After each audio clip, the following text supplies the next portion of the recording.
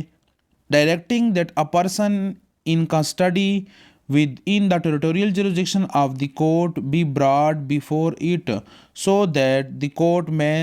satisfy itself that he is not being held in custody without lawful authority or in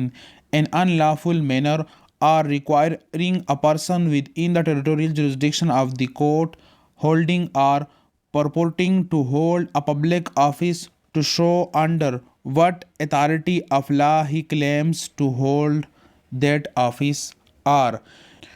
court جو ہے کسی بھی شخص کے درخواست پر آرڈر جاری کر سکتا ہے، کس لیے کہ جو پرسن ہے کسی کے کسٹڈی میں ہے اور وہ کیا ہے، ان لافل ہے، اور یا ان لافل مینر کے تحت، یعنی قانون کے خلاف اس کو ڈیٹین کیا گیا ہے، کسٹڈی میں رکھا گیا ہے، اس کو بازیاب کرا سکتا ہے، کورٹ کے سامنے پیش کرنے کا حکم دے سکتا ہے. اور اس کے ساتھ ساتھ اگر کوئی بندہ جو ہے خود کو سرکاری آفیسر ظاہر کروائے اور یا آفس ہولڈ کرے، آفس بنائے یا آفیسر بنے کہ میں سرکاری آفیسر ہوں، تو اس سے پوچھ سکتا ہے کہ کس لا کے تحت، قانون کے تحت آپ سرکاری آفیسر ہے، انڈر وٹ اتھارٹی کہ آپ نے یہ آفس ہولڈ کیا ہے.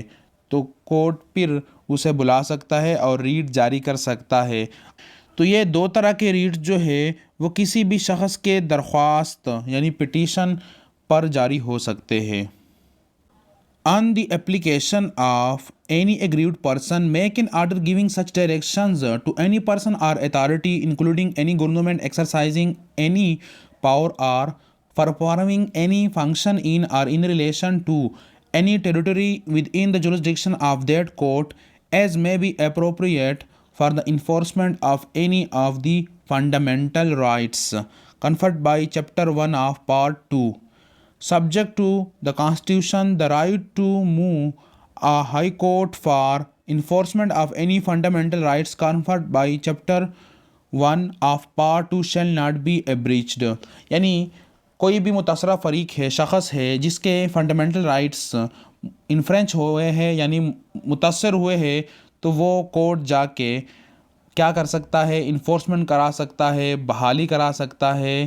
عملی جامہ یعنی اس جو رائٹس ہے اس کو اویل کر سکتا ہے. مثال کے طور پر فریڈم آف اسپیچ کی وہ جو رائٹ ہے وہ فنڈامنٹل رائٹ ہے. اب اس کو اجازت نہیں دیا جا رہا ہے، یعنی کوئی ادارہ ہے اس پر پابندی لگا رہا ہے کہ نہیں آپ نے اپنا آواز بلند نہیں کرنا ہے، تو وہ اس بندے کے خلاف یا اس ادارے کے خلاف وہ کورٹ جا سکتا ہے اور اس رائٹ کو وہ بحال کروا سکتا ہے ریٹ جورسڈکشن کو اویل کر کے. اور ہائی کورٹس کیا کرے گا؟ جو فنڈامنٹل رائٹ ہے اس کی انفورسمنٹ کرے گا اور بچائے گا کہ کسی بھی شخص کے یا جو فنڈامنٹل رائٹس ہے وہ ایبریچ یعنی وہ کیا ہو، وہ ڈسٹرائے نہ ہو، انفرنچ نہ ہو، شٹ اپ یعنی وہ ختم نہ ہو. اور یہ یہاں پہ ہے ایگریوڈ پرسن، یعنی جس بندے کے رائٹ انفرنچ ہوئے ہیں، متاثر ہوئے، وہی جائے گا، کوئی دوسرا بندہ پٹیشن دائر نہیں کر سکتا ہے. اور یہاں پر ایکسپلین ہو گیا ہے it is clear from about that without using their technical names, جو ٹیکنیکل نیمز ہے وہ استعمال نہیں ہوئے ہیں، لیکن ریٹ آف پروہیبیشن اور مینڈمس جو ہے وہ 2AI اور سرسورائی جو ہے وہ کلاس 2A، اس کے اندر جو سب کلاس ہے وہ 2 ہے، اس میں ایکسپلین ہو گیا سرسورائی. اور ہیبیس کارپس جو ہے وہ 2BI میں، اور کوورنٹو جو ہے وہ 2B2 میں. آرٹیکل 199. تو جو پروہیبیشن ہے اور مینڈمس ہے اور سرسورائی ہے وہ ایکسپلین ہو گئے 2A میں، جہاں پر ایگریوڈ پرسن کا ہونا ضروری ہے، اور ہیبیس کارپس اور کوورنٹو جو ہے وہ ایکسپلین ہو گئے 2B میں، جہاں پر ایگریوڈ پرسن ہونا ضروری نہیں ہے، کوئی بھی شخص درخواست دے سکتا ہے، پٹیشن دائر کر سکتا ہے. The fact that the reads had not been mentioned by their technical names has been interpreted by the courts as giving wider jurisdiction to the courts and not restricting them to the limited circumstances in which a particular writ could issue. یعنی نام نہیں دیے گئے تو اس کا یہ فائدہ ہو گیا کہ جو کورٹ کا جورسڈکشن ہے وہ وسیع ہو گیا اور سرکمسٹانسز حالات کے مطابق وہ مناسب ریٹ جاری کر سکتا ہے. The wide interpretation and liberal attitude of the courts in this respect was indicated in a case where the petition had been drawn up anarchistically and ending abruptly without even a formal prayer. The relief was spelled out by the courts itself by reading the petition in free and liberal manner. Despite the view of courts that new jurisdiction under article 199, تو یہاں پر جو ہے آپ نے جب بھی petition دائر کرنا ہوتا ہے تو کورٹ دیکھتا ہے کہ یہاں کیا پرے مانگی گئی ہے اور اس کے مطابق وہ ریٹ جاری کر دیتا ہے، اور کورٹ بھی پڑھتا ہے کہ یہاں پر حالات کیا ہے، سرکمسٹانسز کیا ہے، کیا بہتر ہے کہ وہ کیا جائے، یعنی کون سا ریٹ جاری کرنا مناسب ہے. Article 199 was significantly different from the traditional read jurisdiction. Practice has proved that the courts, whenever called upon to exercise this power, has been dealing with cases if they were exercising the well-known read jurisdiction, partly to maintain the distinction between different classes of cases and partly to enable them to apply the general guiding principle for the issuance of writs, which are fairly settled in relation to each writ. The courts generally follow the well-settled writ procedure with a cosmetic change that writs are now termed as orders. Article 199. یہاں پر یہ بتایا گیا کہ جو rate jurisdiction ہے article 199 کے تحت وہ بہت زیادہ وسیع ہے، اور ویسے تو ریٹ جو ہے وہ محدود کر دیے جاتے ہیں کہ اس طرح کے ریٹ جاری کرنا ہے، لیکن کورٹ کے وسیع اختیارات ہیں، اور جو نام رکھے جاتے ہیں ایکسرسائز میں وہ اس لیے کہ فرق ہو سکے کہ یہ کیس اس ریٹ کا ہے، یعنی اس میں یہ پرے مانگی گئی ہیں اور اس کیس میں یہ پرے ہے، تو جنرل پرنسپل کے تحت اس ریٹ کو جاری کر دینا چاہیے. تو اس بنیاد پر وہ ریٹ سسٹم یعنی وہ ریٹ پٹیشن جو نام دیے جا رہے ہیں، اصل میں جو ابھی نام جو ہے وہ آرٹیکل 199 میں آرڈر استعمال ہوا ہے ریٹ کے لیے، لیکن کس لیے کہ فرق ہو سکے کہ کس قسم کے کیسز زیادہ آ رہے ہیں ریکارڈ کے لیے اور پھر آرڈر کو مینٹین کرنے کے لیے وغیرہ وغیرہ معاملات چلانے کے لیے ریٹ کے نام جو ہے وہ دیے جا رہے ہیں، اور کورٹ کو بھی آسانی ہوتی ہے کہ اس طرح کا ریٹ آیا ہے، یعنی اس میں یہ مین پرے مانگی گئی ہیں، تو پھر وہ کیا کرتا ہے کورٹ جو ہے وہ انڈرسٹینڈنگ بہت جلدی ہو جاتی ہے، کیس کو سمجھنے میں اور